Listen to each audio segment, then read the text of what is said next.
রূপপুর বিদ্যুৎ কেন্দ্র থেকে 500 কোটি ডলার অর্থাৎ 59,000 কোটি টাকা আত্মসাৎ করেছেন শেখ হাসিনা।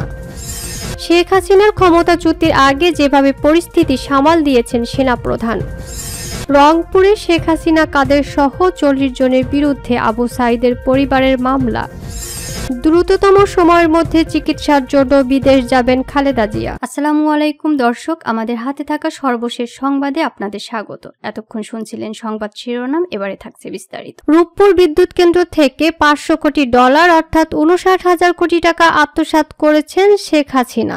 দেশের সর্ববৃহৎ ও ব্যয়বহুল প্রকল্প রূপপুর পারমাণবিক বিদ্যুৎ কেন্দ্র থেকে 500 কোটি ডলারেরও বেশি আত্মসাৎ করেছেন ক্ষমতাচ্যুত প্রধানমন্ত্রী শেখ হাসিনা। শনিবার প্রকাশিত গ্লোবাল ডিফেন্স কর্পের এক প্রতিবেদনে এমন তথ্য জানানো হয়েছে। প্রতিবেদনে বলা হয়, প্রকল্প বাস্তবায়নকারী সংস্থা রোসাট্রম মালয়েশিয়ার একটি ব্যাংকের মাধ্যমে শেখ হাসিনাকে এ অর্থ আত্মসাতের সুযোগ করে দেয়, যাতে মধ্যস্থতা করেন তার ছেলে সজীব ওয়াজেদ জয় ও ভাগ্নি টিউলিপ সিদ্দিক। এতে আরো বলা হয়, রাশিয়ার সহযোগিতায় বিদ্যুৎ কেন্দ্রটি নির্মাণে খরচ ধরা হয় 1,265 কোটি ডলার, প্রয়োজনের তুলনায় যা অনেক বেশি, যাতে মালয়েশিয়ার একটি ব্যাংকের মাধ্যমে শেখ হাসিনাকে এই বাজেট থেকে 500 কোটি ডলার আত্মসাতের সুযোগ করে দেয় প্রকল্প বাস্তবায়নকারী সংস্থা রোসাট্রম। নিজের ভাগ্নি টিউলিপ সিদ্দিকের মধ্যস্থতায় রাশিয়ার সঙ্গে এ চুক্তি করেন তৎকালীন প্রধানমন্ত্রী শেখ হাসিনা। আর এ মধ্যস্থতার বিনিময়ে পাচার করা অর্থের 30% পেয়েছেন টিউলিপ, শেখ রেহানা ও পরিবারের কয়েকজন সদস্য।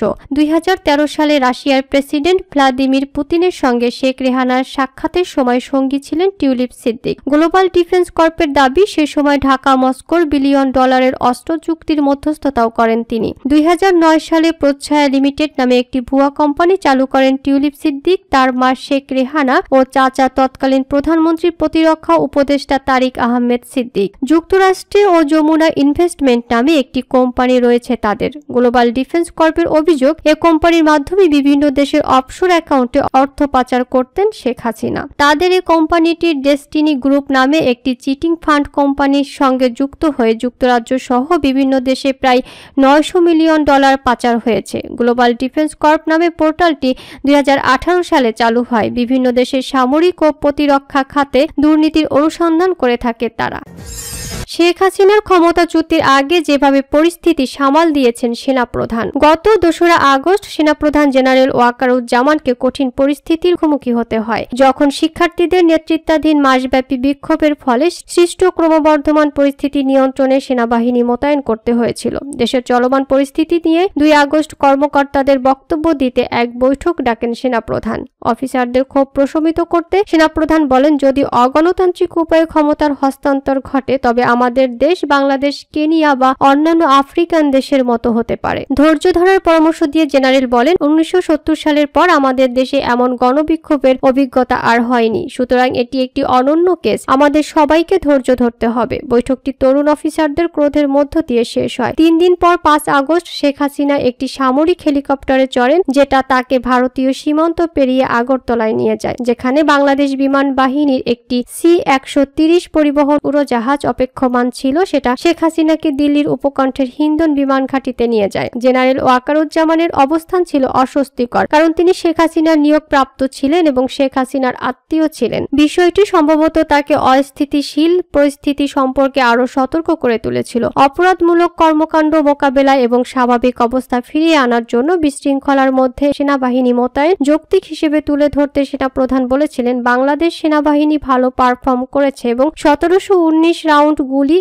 ও 14,000 রাউন্ড ফাঁকা গুলি নিক্ষেপ এবং বাংলাদেশ ধারে বিভিন্ন স্থানে 31টি উত্তপ্ত পরিস্থিতি সামাল দিয়েছে। আলী হায়দার ভুঁইয়া নামে এক তরুণ মেজর সেনা মোতায়েনের সময় সেনাবাহিনীর কর্মকাণ্ডের বৈধতা নিয়ে প্রশ্ন তোলেন। তার যুক্তির সমর্থনে মেজর ভুঁইয়া পবিত্র কোরআনের 2টি আয়াত উদ্ধৃত করে জুলুমের বিরুদ্ধে অতি শীঘ্রই সাহায্য কামনা করেন এবং জুলুমে জড়িত না হওয়ার আহ্বান জানান। জুনিয়র অফিসারদের এমন কথার প্রেক্ষিতে জেনারেল ওয়াকারুজ্জামান আমিন বলে প্রতিক্রিয়া জানান। একজন নারী অফিসার মেজর হাজেরা জাহান সেনাবাহিনীর প্রতি জনগণের ক্রমবর্ধমান ক্ষোভ সম্পর্কে উদ্বেগ প্রকাশ করেন। তিনি সন্তান হারানোর বেদনা এবং ন্যায় বিচারের প্রয়োজনীয়তা উল্লেখ করেছিলেন। জেনারেল ওয়াকারুজ্জামান তার কথার সাথেও সম্মত হন। আধা সামরিক বাহিনী, র্যাব ও বিজিবির কিছু কর্মকর্তার অগ্রহণযোগ্য কর্মকাণ্ডের কথা উল্লেখ করেন। জবাবে জেনারেল ওয়াকারুজ্জামান বলেন, বিশৃঙ্খল সময় কেটে যাওয়ার পর এর সুরাহা করা হবে। 5 এয়ার ডিফেন্স রেজিমেন্টের অধিনায়ক লেফটেন্যান্ট কর্নেল মাহবুব সেনাবাহিনীর প্রতি জনসমর্থন কমে যাওয়ার কথা উল্লেখ করে সৈন্য প্রত্যাহারের পরামর্শ দেন।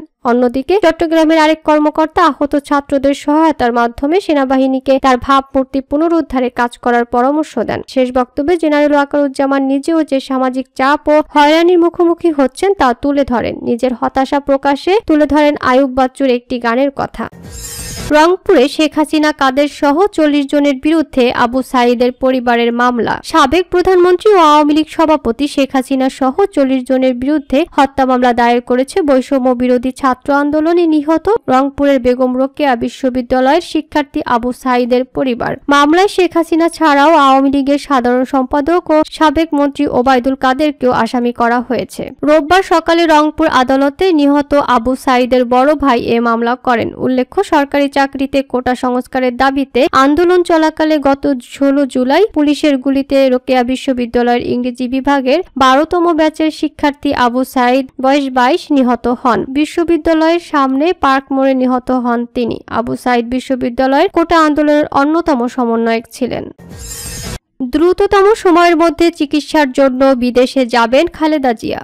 রাজধানীর এভারকেয়ার হাসপাতালে চিকিৎসাধীন বিএনপি চেয়ারপারসন বেগম খালেদা জিয়া চিকিৎসার জন্য দ্রুততম সময়ের মধ্যে বিদেশে যাবেন বলে জানিয়েছেন তার ব্যক্তিগত চিকিৎসক ও দলটির স্থায়ী কমিটির সদস্য ডাক্তার AZM জাহিদ হোসেন। রোববার রাজধানীর জাতীয় চক্ষু বিজ্ঞান ইনস্টিটিউটে বৈষম্য বিরোধী ছাত্র জনতার আন্দোলনের আহতদের দেখতে গিয়ে সাংবাদিকদের কাছে তিনি একথা জানান। জাহিদ হোসেন বলেন, বিএনপি চেয়ারপারসনের শারীরিক অবস্থা এখন পর্যবেক্ষণ করা হচ্ছে। চিকিৎসার জন্য সাবেক প্রধানমন্ত্রী বেগম খালেদা জিয়া দ্রুততম সময়ের মধ্যে বিদেশে যাবেন। তবে কোথায় যাবেন, কোন হাসপাতালে চিকিৎসা নেবেন তা এখনো চূড়ান্ত হয়নি। বিএনপির পক্ষ থেকে আহতদের চিকিৎসায় সব ধরনের সহায়তা করা হবে জানিয়ে তিনি বলেন, 750-র বেশি মানুষ এই হাসপাতালে চিকিৎসা নিয়েছেন। এর মধ্যে অনেকেই বাড়ি ফিরে গেছে, আবার অনেকের দীর্ঘমেয়াদে চিকিৎসা প্রয়োজন। বর্তমানে 11 জন রোগী দু চোখে দেখছেন না, তাদের আরো উন্নত চিকিৎসা প্রয়োজন। বেগম খালেদা জিয়ার নির্দেশে আন্দোলনে আহতদের দেখতে হাসপাতালে আসা বলেও জানান